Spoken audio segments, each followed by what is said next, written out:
Good morning and welcome to On the Spot News right here on Zimbabwe Daily. My name is Yvonne Chaka and let's take a look at the news making the headlines. ZANU-PF gangs up on ED. Inflation surges to 191.7%. Prosecute perpetrators of torture, government told. Ex-UZ Chancellor's trial to restart in September. Nyatsime residents ordered to attend ED rally. And in sports, Nakamba vows to continue supporting junior football. And now for the news in detail.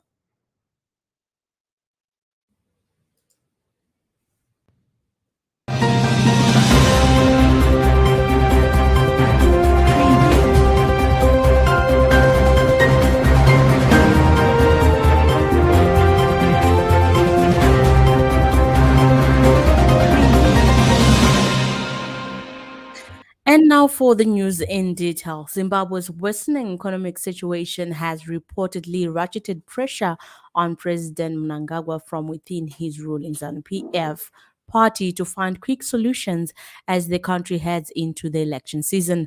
The spectre of the grim 2008 era defined by hyperinflation is looming large in the southern African country after the year-on-year inflation shot up to 191.7% in June from 131.7% in May, according to the latest official figures.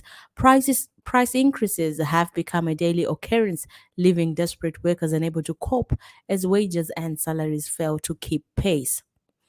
The Alternative Party Citizens Coalition for Change leader Nelson Chamisa has said, despite ruining the country since taking over power at independence in 1980, the ruling ZANU-PF party deserves credit on education. Chamisa was speaking in Harare at a memorial service for the late Dr. Alec Magahesa, citing the late Kent University law lecturer and others like Professor Adam Tambara, who also attended the memorial event. Chamisa said ZANU-PF deserved some credit for education policies as well as other liberation dividends such as one man, one vote. Zimbabwe's annual inflation jumped to 191.7% in June from 131.7% recorded last month, further spiking upward prices of basic goods and services.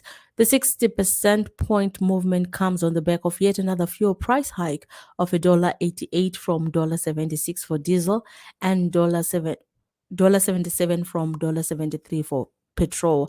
The incessant price shifts have left governments struggling to show up the economy, and President Mnangagwa's promises to implement new measures to stall the price stampede are yet to materialize. The latest report by Zimbabwe National Statistics Agency, ZimStat, revealed that the cost of living for a family of six has increased to 110,550 from 14,041 for monthly expenses. Human rights lawyers have cramped up pressure on government to put in place mechanisms that ensure perpetrators of violence are held accountable. In commemorating the International Day in support of victims of torture yesterday, lawyers bemoaned government's failure to adhere to the Constitution and other international treaties to stop torture of citizens. Recent reports on the state of the human rights situation in the country revealed that torture of ordinary people has mostly been perpetrated by state security agents. The trial of former University of Zimbabwe Vice Chancellor Levi Nyagura, who is accused of single-handedly issuing former First Lady Grace Mugabe with a PhD, is expected to restart on September 30, 2022. The trial was stopped after the elevation of the presiding magistrate Mnamato Mtewedzi to the judge of the High Court. The trial had seen more than 4 witnesses testifying, with the Higher and Tertiary Education Ministry distancing itself from the complainant of the case.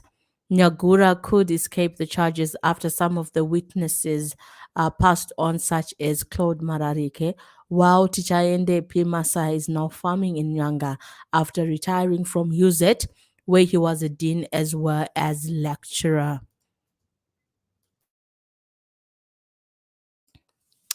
Moving on with the news, ZANU-PF councillor Masimbi Masimbi, who touched a heated controversy after declaring the Nyatsime area in Chitungwiza a ruling party territory, has ordered all residents in the area to attend a rally set to be addressed by President Mnangagwa on Wednesday.